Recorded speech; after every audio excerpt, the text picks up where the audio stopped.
Hello guys, current affairs funda में आप सभी का स्वागत है। मैं हूं आपके साथ अभिषेक शर्मा और आज के इस वीडियो सेशन में हम 14 जनवरी तक के सभी इंपॉर्टेंट करंट अफेयर्स कवर करने वाले हैं।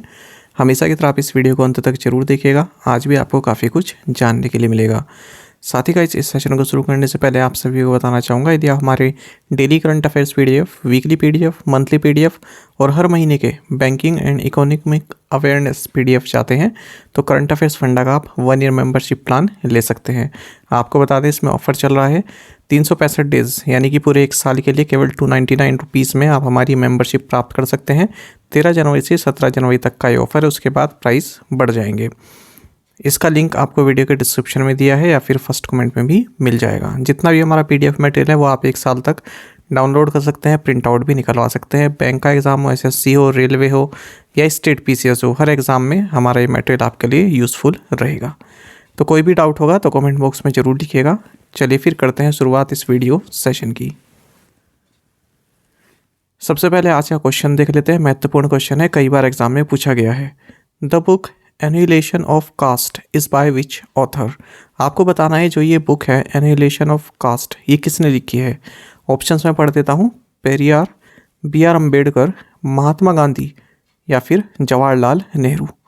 तो जल्दी से आप इस क्वेश्चन का आंसर कर दीजिए, काफ़ी महत्वपूर्ण क्वेश्चन है। उसके बाद फिर हम आगे बढ़ेंगे और इसी तरह के क्वेश्चंस हम अपने टेलीग्राम ग्रुप पर भी शेयर करते रहते हैं, पोस्ट करते रहते हैं, महत्वपूर्ण पीडीएफ भी डालते रहते हैं। तो आप उसको भी ज्वाइन कर लीजिएगा यदि आपने नहीं किया है। करंट अफेयर्स फंडा नाम से हमारा टेलीग्राम चैनल है।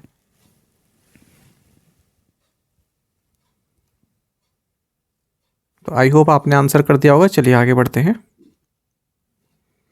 Who has been conferred with the first doctor Patangrao Kadam memorial award. प्रथम doctor Patangrao Kadam memorial award से किसे सम्मानित किया गया है। ऑप्शंस आपके सामने हैं। सही आंसर ऑप्शन डी रहेगा, आधार पूनावाला। तो जानिएगा, सीरम इंस्टीट्यूट ऑफ इंडिया की सीईओ हैं आधार पूनावाला। इन्हें first doctor Patangrao Kadam memorial award से सम्मानित किया गया है। आपको जानना चाहिए, serum institute of India Pune में हेडक्वार्टर्स है इसका। ये वॉल्यूम वाइज वर्ल्ड का लार्जेस्ट मैन्युफैक्चरर है वैक्सीन्स का और ये साइरस पूनावाला ग्रुप का एक पार्ट है और 1966 में इसकी स्थापना की गई थी। Ganga Vilas, the world's longest cruise started from which city. दुनिया का सबसे लंबा क्रूज गंगा विलास किस शहर से शुरू हुआ है। ऑप्शंस आपके सामने हैं। सही आंसर ऑप्शन सी है, वाराणसी। तो आपको जानना चाहिए, प्राइम मिनिस्टर नरेंद्र मोदी ने 13 जनवरी, डेट भी याद रखिएगा, 13 जनवरी को वर्ल्ड का लॉन्गेस्ट रिवर क्रूज जिसका नाम MV गंगा विलास है, इसको हरी झंडी दिखाई है। कहाँ से? वाराणसी से। साथ ही वाराणसी में टेंट सिटी को भी इनोग्रेट किया है। टेंट सिटी में टेंट के हाउस बनाए गए हैं गंगा रिवर के बैंक्स पर। आपको जानना चाहिए, जो ये MV गंगा विलास है, ये इसने अपनी जर्नी वाराणसी उत्तर प्रदेश से शुरू की है और 51 डेज़ में 3200 किलोमीटर की डिस्टेंस कवर करके ये आसाम डिब्रूगढ़ में पहुंचेगा, बांग्लादेश होते हुए। तो इस जर्नी में ये 27 रिवर सिस्टम्स जो हैं इंडिया में, उनको जो है क्रॉस करते हुए निकलेगा। आपको जानना चाहिए, इस MV गंगा विलास में 3 डेक्स हैं, 18 स्वीट्स हैं और 36 टूरिस्ट की कैपेसिटी है। तो इतना बड़ा है, लेकिन 36 टूरिस्ट की कैपेसिटी है, इसका मतलब जो इसका टिकट है वो काफ़ी हायर रेंज में है। तो 45 से 50 लाख के बीच में इसका टिकट है और काफ़ी लग्जरी एमिनिटीज़ इसमें दी गई हैं। आपको बता दें, 62 मीटर लेंथ है, 12 मीटर्स विड्थ है और ये डिब्रूगढ़ पहुंचेगा 1 मार्च 2023 को। अंतरा लग्जरी रिवर क्रूजेस ये इस शिप को ऑपरेट कर रहे हैं। आपको जानना चाहिए, ये जो क्रूज़ है ये 50 टूरिस्ट स्पॉट्स को भी विज़िट करेगा, जैसे वर्ल्ड हेरिटेज साइट्स भी होंगी इसमें, नेशनल पार्क्स होंगे, river ghats, major cities like Patna, Sahibganj, Kolkata और बांग्लादेश की ढाका भी, साथ ही आसाम में गुवाहाटी। साथ ही प्राइम मिनिस्टर नरेंद्र मोदी ने 4 फ्लोटिंग कम्युनिटीज़ जेटीज़ इनको भी इनोग्रेट किया है, अलग अलग सिटीज़ में देख सकते हैं। साथ ही 5 कम्युनिटी जेटीज़ भी इनोग्रेट की हैं, इनकी आधारशिला रखी है। आपको जानना चाहिए, प्राइम मिनिस्टर नरेंद्र मोदी ने maritime skill development centre for north east, इसको इनोग्रेट किया है गुवाहाटी में। ये अलग से महत्वपूर्ण क्वेश्चन है। तो ये पूरे आर्टिकल में एक साथ दिया हुआ था क्योंकि एक साथ सब योजनाओं का शिलान्यास किया गया है। और आपको बता दें इसी के साथ गुवाहाटी में ही पांडु टर्मिनल में प्राइम मिनिस्टर नरेंद्र मोदी ने शिप रिपेयर फैसिलिटी की भी आधारशिला रखी है। तो ये दोनों महत्वपूर्ण है current affairs. Prime minister Narendra Modi ने वेस्ट बंगाल में हल्दिया मल्टी मॉडल टर्मिनल इसको भी इनॉग्रेट किया है।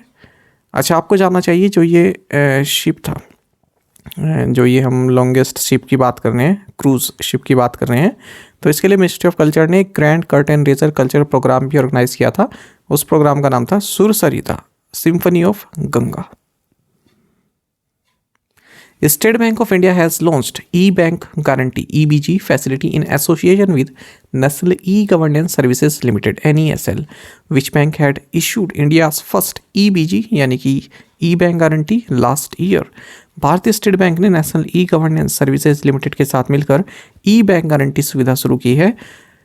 पिछले साल HDFC बैंक ने भारत का पहला EBG यानी कि ई बैंक गारंटी जारी किया था। तो इस तरह से ये आंसर ऑप्शन डी होता है। चलिए जानते हैं स्टेट बैंक ऑफ इंडिया ने national e governance services limited NESL के साथ मिलकर ई बैंक गारंटी फैसिलिटी लॉन्च की है। आपको बता दें national e governance services limited का जो डिजिटल डॉक्यूमेंट एग्जीक्यूशन प्लेटफॉर्म है ये ई स्टाम्प और ई साइन फंक्शंस प्रोवाइड कराता है ताकि ई बैंक गारंटी प्रोसेस और आसान हो सके। तो इसमें जो बेनिफिशरीज हैं उनको इंस्टेंटली ई बैंक गारंटी जो है रिसीव हो जाती है बिना किसी वेरिफिकेशन के, विदाउट किसी फर्दर वेरिफिकेशन के। आपको जानना चाहिए इंडिया का largest private sector bank HDFC ये लास्ट ईयर यानी कि 2022 में फर्स्ट बैंक बना था हमारे देश में जिसने इलेक्ट्रॉनिक बैंक गारंटी इशू की थी national e governance services limited के साथ मिलकर। आपको जानना चाहिए जो NESL है इसके MD and CEO Devjyoti Ray Chaudhary हैं। Shanti Kumari has been appointed as the new chief secretary of which state. Shanti Kumari को किस राज्य का नया मुख्य सचिव नियुक्त किया गया है? ऑप्शंस आपके सामने हैं। सही आंसर ऑप्शन सी तेलंगाना है। तो जानिएगा सीनियर IAS ऑफिसर हैं ए शांति कुमारी, इनको तेलंगाना का न्यू चीफ सेक्रेटरी अपॉइंट किया गया है। आपको बता दें तेलंगाना में पहली बार है जब कोई महिला चीफ सेक्रेटरी बनी है। The center approved the setting up of how many national level multi-state cooperative societies under Multi-State Cooperative Societies Act 2002। केंद्र ने मल्टी स्टेट कोऑपरेटिव सोसाइटीज अधिनियम 2002 के तहत कितने राष्ट्रीय स्तर की बहुराज्य सरकारी समितियों की स्थापना को मंजूरी दी है? ऑप्शंस आपके सामने हैं। सही आंसर ऑप्शन डी रहेगा 3। जानिएगा यूनियन कैबिनेट ने multi state cooperative societies act 2002 के तहत 3 नेशनल लेवल की multi state cooperative seed societies को सेटअप करने की मंजूरी दी है। ये है national multi seed cooperative export society, national multi state cooperative organic society, national multi state cooperative seed society.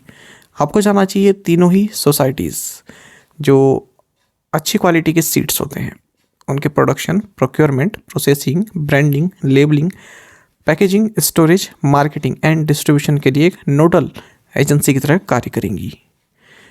आपको थोड़ा जानना चाहिए मल्टी स्टेट कोऑपरेटिव सोसाइटीज़ के बारे में। 1984 में पार्लियामेंट ऑफ इंडिया ने multi state cooperative societies act को इनेक्ट किया था और जो कोऑपरेटिव्स हैं ये स्टेट सब्जेक्ट होते हैं और ये एक से ज़्यादा स्टेट में भी फैले हो सकते हैं। आपको जानना चाहिए multi state cooperative societies amendment bill 2022 ये लोकसभा में इंट्रोड्यूस किया गया था 7 दिसंबर 2022 को और ये multi state cooperative societies act 2002 को अमेंड करता है।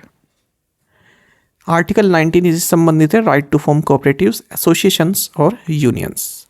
तो ये न्यूज़पेपर में नहीं था, ये मैंने अलग से सर्च करके आपके लिए डाला ताकि आप ये चीज़ें जान सकें। The RBI imposed a penalty of ₹30 lakh on which city based Bahadur Chand investments private limited. RBI ने किस शहर स्थित बहादुर चंद इन्वेस्टमेंट्स प्राइवेट लिमिटेड पर 30 लाख रुपए का जुर्माना लगाया है? ऑप्शंस आपके सामने है। सही answer option D new Delhi है। तो जानेगा रिजर्व बैंक ऑफ इंडिया ने न्यू दिल्ली बेस्ड बहादुर चंद इन्वेस्टमेंट्स प्राइवेट लिमिटेड इस पर 30 लाख रुपए की पेनल्टी लगाई है और ये पेनल्टी क्यों लगाई गई है? Core investment companies reserve bank directions 2016 के कुछ सर्टेन प्रोविजंस और information technology framework for the NBFC sector, इसके कुछ डायरेक्शंस का पालन इसने नहीं किया है। भारत पे group, Hitachi payment services and in cash have received RBI's note for payment aggregator. When did RBI release the payment aggregator framework? BharatPe group, Hitachi payment services and in cash को payment aggregator के लिए RBI की मंजूरी मिल गई है। RBI ने payment aggregator framework कब जारी किया था? ऑप्शंस आपके सामने है। सही आंसर ऑप्शन बी है मार्च 2020। देखिए एक चीज़ याद रखिएगा, जिनका भी इंटरव्यू है IBPS का, तो इस तरह के टॉपिक्स पूछ ले जाते हैं, क्योंकि पेमेंट एग्रीगेटर कई बार चर्चा में रहता है जब से हुआ है चालू, है ना। ऐसे ही कोऑपरेटिव सोसाइटीज़ के बारे में पूछ सकते हैं आपसे कि क्या होती है, समझाइए। तो ये टॉपिक आपको खुद प्रिपेयर करने पड़ेंगे। मैंने एक लिस्ट भी दी हुई है टेलीग्राम ग्रुप पे, जिनका भी इंटरव्यू है वो देख लीजिएगा, कुछ महत्वपूर्ण क्वेश्चंस की क्या क्या पूछे जा सकते हैं। तो चलिए इस क्वेश्चन को देखते हैं। भारत पे ग्रुप, इनको रिजर्व बैंक ऑफ इंडिया से सैद्धांतिक रूप से मंजूरी मिल गई है कि आप ऑनलाइन पेमेंट एग्रीगेटर के तौर पर कार्य कर सकते हैं। तो दरअसल ये मंजूरी मिली है रेसिलिएंट पेमेंट्स प्राइवेट लिमिटेड की, जो कि 100% ओन सब्सिडरी है रेसिलिएंट इनोवेशंस प्राइवेट लिमिटेड, भारत पे की। तो आपको जाना चाहिए। साथ ही हिताची पेमेंट सर्विसेज और इन कैश, इनको भी इन प्रिंसिपल अप्रूवल मिल गया है आरबीआई से पेमेंट्स एग्रीगेटर के तौर पर कार्य करने के लिए। ये मैं आपको कई बार बता चुका हूँ पेमेंट्स एग्रीगेटर एग्जाम्पल के साथ भी। आपको जाना चाहिए मार्च 2020 में आरबीआई ने पेमेंट एग्रीगेटर फ्रेमवर्क को रिलीज किया था।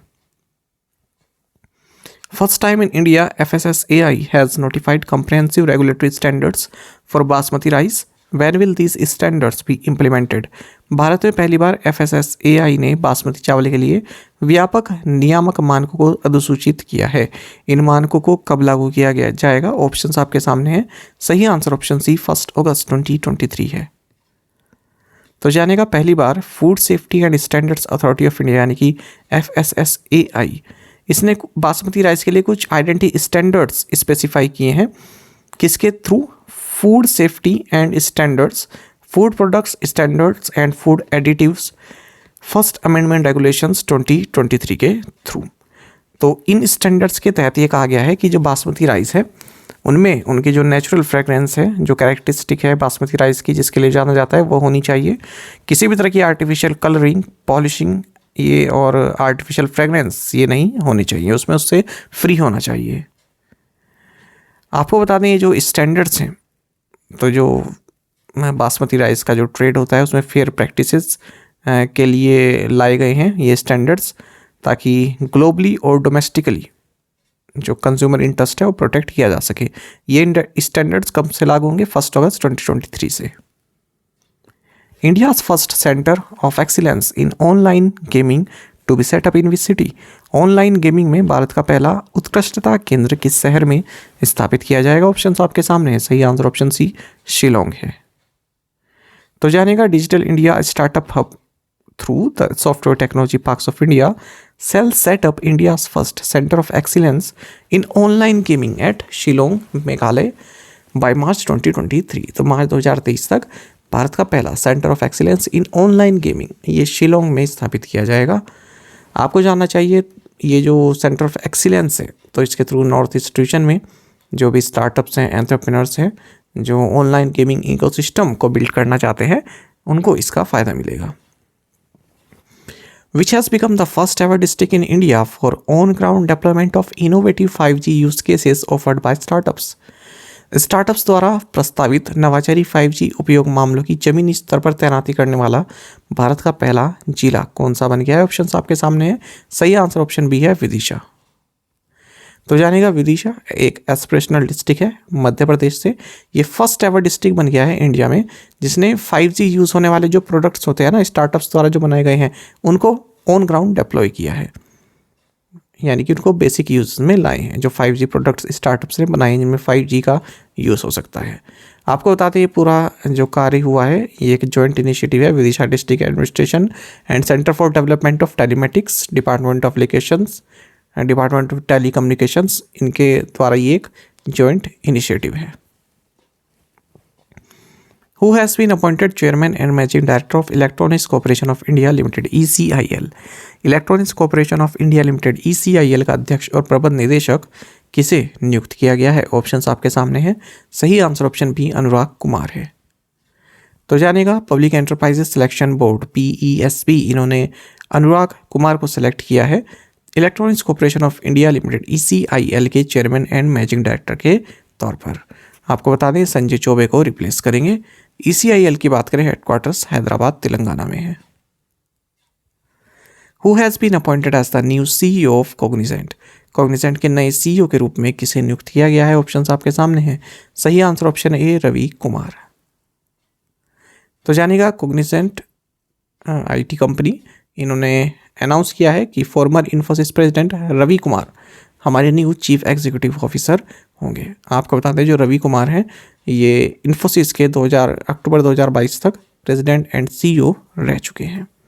उसके बाद फिर इन्होंने कॉग्निजेंट को ज्वाइन कर लिया था। आपको बता दें रवि कुमार जो आउटगोइंग CEO हैं कॉग्निजेंट के, ब्रायन हेम्फ्रीज, इनको सक्सीड करेंगे। कॉग्निजेंट की बात करें हेडक्वार्टर्स यूनाइटेड स्टेट्स में। एक्चुअली इसकी स्थापना 1994 में चेन्नई में हुई थी। किस नाम से? Doon and Bradstreet Satyam software के नाम से। उसके बाद हेडक्वार्टर्स का फिर यूनाइटेड स्टेट्स मूव कर दिया गया था। Whereas the Archaeological Survey of India unearthed 1200 years old miniature stupas. भारतीय पुरातत्व सर्वेक्षण ने 1200 साल पुराने 2 लघु स्तूपों का पता कहाँ लगाया है? ऑप्शंस आपके सामने है। सही आंसर ऑप्शन डी नालंदा। तो जानेगा Patna circle of archaeological survey of India, इन्होंने 2 मिनिएचर वोटिव स्तूपास जो कि 1200 साल पुराने हैं, इनको नालंदा महावीरा में ग्राउंड के अंदर जो है अनअर्थ किए हैं। नालंदा महावीर आप सभी जानते हैं वर्ल्ड हेरिटेज साइट है बिहार के नालंदा डिस्ट्रिक्ट में। और ये जो स्तूपास निकले हैं स्टोन पर कार्व किए गए हैं और बुद्धा का फिगर इसमें डिपिक्ट होता है। नालंदा महावीरा के बारे में तो आप जानते ही हैं, मोनेस्ट्री रही है और ये 3rd से 13th सेंचुरीज़ के बीच में एग्जिस्ट की। और जो नंदा डायनेस्टी है उन्होंने मगध पर जो है राज किया। पाटलिपुत्र इनकी कैपिटल थी, मॉडर्न डे पटना जिसे कहते हैं हम। Which state launch the shared school bus system, prime tourism vehicles and agriculture response vehicle scheme? किस राज्य ने साझा स्कूल बस प्रणाली, प्रधान पर्यटन वाहन और कृषि प्रतिक्रिया वाहन योजना शुरू की है? सही आंसर यहाँ ऑप्शन डी रहने वाला है मेघालय। तो जानेगा मेघालय चीफ मिनिस्टर कॉनराड संगमा, इन्होंने shared school bus system, prime tourism vehicles and agriculture response vehicle scheme को लॉन्च किया है। तो ये जो इसमें बसेस हैं ये sustainable transport and efficient mobility society stems programme के तहत चलाई गई हैं। बात करते हैं मेघालय की कैपिटल शिलोंग है, गवर्नर BD मिश्रा हैं। Which of the following has launched a surveillance drone named Droni? तो निम्नलिखित में से किसने ड्रोनी नामक एक निगरानी ड्रोन लॉन्च किया है? सही answer option D Garuda aerospace. तो जानेगा former Indian cricket team captain Mahendra Singh Dhoni और गरुड़ एरोस्पेस, इन्होंने मिलकर एक सर्विलेंस ड्रोन लॉन्च किया है जिसका नाम है ड्रोनी। धोनी की अगर हम बात करें तो ये एम्बेसडर भी है और इन्वेस्टर भी है इस कंपनी में, जो ये गरुड़ एरोस्पेस है इसमें। इससे पहले कैमरा ड्रोन भी लॉन्च कर चुके हैं, उसका भी नाम ड्रोनी रहा। Which is the most polluted city in India according to the central pollution control board report? केंद्रीय प्रदूषण नियंत्रण बोर्ड की रिपोर्ट के अनुसार भारत का सबसे प्रदूषित शहर कौन सा है? ऑप्शंस आपके सामने है। सही आंसर ऑप्शन ए दिल्ली है। देखिए बात कर रहे हैं हम PM 2.5 लेवल्स की, इसके हिसाब से जो मोस्ट पोल्यूटेड सिटीज़ हैं ये दिल्ली है पहले नंबर पर, फिर हरियाणा का फरीदाबाद है, उसके बाद उत्तर प्रदेश का गाजियाबाद है। ऐसा कहा है सेंट्रल पोल्यूशन कंट्रोल बोर्ड की रिपोर्ट ने। और अगर हम PM 10 लेवल की बात करें तो उसमें गाजियाबाद सबसे मोस्ट पोल्यूटेड है, उसके बाद फरीदाबाद है और तीसरे नंबर पर दिल्ली है। ठीक है, तो PM 10 पर मोस्ट पोल्यूटेड गाजियाबाद है, PM 2.5 लेवल पर दिल्ली है। आपको जानना चाहिए नेशनल क्लीन एयर प्रोग्राम जनवरी 10, 2019 में इंट्रोड्यूस किया गया था। इंडिया का फर्स्ट नेशनल पॉलिसी है ऑन कर्बिंग एयर पोल्यूशन। तो इसमें बताया गया है कि फिस्कल ईयर 21-22 में 131 सिटीज़ में से केवल 49 सिटीज़ जो है उनकी ही एयर क्वालिटी इम्प्रूव हुई है इस नेशनल क्लीन एयर प्रोग्राम के तहत। तो ऐसा बताया गया है centre for research on energy and clean air ने, CREA ने। अच्छा, ये भी बताया गया है कि 131 में से 38 सिटीज़ जो हैं उनको जो टारगेट दिया गया था, एनुअल पोल्यूशन रिडक्शन टारगेट जो दिया गया था उनको, उसको पूरा कर पाई हैं। केवल 131 में से केवल 38 सिटीज़। आपको जानना चाहिए जो NCAP है ये 132 सिटीज़ को कवर करता है, जो इंडिया की most polluted and non attainment cities हैं। तो ये जो सिटीज़ हैं ये 2011 से 2015 के बीच में जो हमारा national ambient air quality standard है उसको मैच नहीं करते हैं। आपको जानना चाहिए जो ये नेशनल क्लीन एयर प्रोग्राम है, इसका एम है कि 2017 को बेस ईयर मानकर 2024 तक जो PM 2.5 एंड PM 10 पार्टिकल्स का जो लेवल है उसमें 20 से 30% रिडक्शन करना पॉल्यूशन में, ये इसका एम है। In which city will Tata Power set up India's first solar plant for housing society? Tata power housing society के लिए भारत का पहला सोलर प्लांट किस शहर में स्थापित करेगा? सही आंसर ऑप्शन बी मुंबई है। तो आपको जानना चाहिए Tata power renewable energy limited ये इंडिया का first group captive solar plant for a residential society Mumbai में सेटअप करेगा। तो ये जो है जो हाउसिंग सोसाइटी है मुंबई में उनको जो है सोलर पावर प्रोवाइड कराएगा। Which IIT's annual cultural fest Sarang has begun? किस IIT का वार्षिक सांस्कृतिक उत्सव सारंग शुरू हो गया है? सही answer option B IIT Madras है। तो आपको जानना चाहिए Indian institute of technology Madras IIT Madras का एनुअल कल्चर फेस्टिवल है सारंग, ये फिजिकल मोड में शुरू हो चुका है और ये इसका 28th एडिशन है। आपको बता दें one of the largest student on festival है, उसका थीम है mistake हुइज। Year of enterprises project is a flagship scheme of which state? Year of enterprises project किस राज्य की एक प्रमुख योजना है? सही आंसर ऑप्शन ए केरल है। आपको जानना चाहिए केरल गवर्नमेंट के जो इंडस्ट्रीज डिपार्टमेंट हैं उनको सेंटर की ओर से रिकॉग्निशन मिला है किस लिए? इनके ईयर ऑफ एंटरप्राइजेस प्रोजेक्ट के लिए, जो कि thrust on micro small and medium enterprises category में one of the best practices के लिए सिलेक्ट हुआ है। आपको जानना चाहिए केरल गवर्नमेंट ने ये ईयर ऑफ एंटरप्राइजेस प्रोजेक्ट जो है इस करंट फिस्कल में स्टार्ट किया था। इसका मकसद था कि एक साल में 1 लाख एंटरप्राइजेस क्रिएट करना, और आपको बता दें 8 महीने के अंदर ये टारगेट पूरा हो चुका है। Who has created Guinness World Records for the largest loss of personal fortune? व्यक्तिगत संपत्ति के सबसे बड़े नुकसान के लिए गिनीज वर्ल्ड रिकॉर्ड किसने बनाया है? सही answer option A Elon Musk. तो जानेगा एलन मस्क ने जो ऑफिशियली वर्ल्ड रिकॉर्ड तोड़ दिया है किस मामले में? Largest loss of personal Fortune. तो जो पर्सनल फॉर्चून है, जो संपत्ति है पर्सनल, उसमें सबसे ज़्यादा घाटा, सबसे ज़्यादा लॉस जो हुआ है वो एलन मस्क को हुआ है। तो नवंबर 2021 से अब तक $182 बिलियन लॉस कर चुके हैं, ऐसा फोर्ब्स ने कहा है। ठीक है, उसके हिसाब से हालांकि ये भी कहा जा रहा है कि $200 बिलियन तक ये लॉस कर चुके हैं। आपको जानना चाहिए इससे पहले ये रिकॉर्ड किसके नाम था? ये था जापान के टेक इन्वेस्टर मासायोशी सन के पास। 2000 में बनाया था इन्होंने रिकॉर्ड। 58.6 बिलियन इन्होंने जो है इनकी लार्जेस्ट लॉस इनका रहा था, तो इन्हें पीछे छोड़ दिया एलन मस्क ने। और ये भी बताया गया है कि मस्क की जो नेट वर्थ है ये 2021 में जहाँ $320 बिलियन थी, ये घटकर अब 6 जनवरी 2023 तक $138 बिलियन बची है, क्योंकि जो टेस्ला का स्टॉक है वो काफ़ी पुअर परफॉर्मेंस कर रहा है। प्रीवियस असाइनमेंट क्वेश्चंस के आंसर हम देखने वाले हैं। The RBI has offices at 31 locations. Who heads national crisis management committee? तो कैबिनेट सेक्रेटरी जो होते हैं वो इसकी अध्यक्षता करते हैं। 11th edition of CII bio energy summit held in which city? New Delhi city है ये, न्यू दिल्ली, ये कंट्री नहीं, यहाँ पूछना चाह रहा हूँ मैं, in which city. 4th edition of the world spice congress to be held in which city? Mumbai.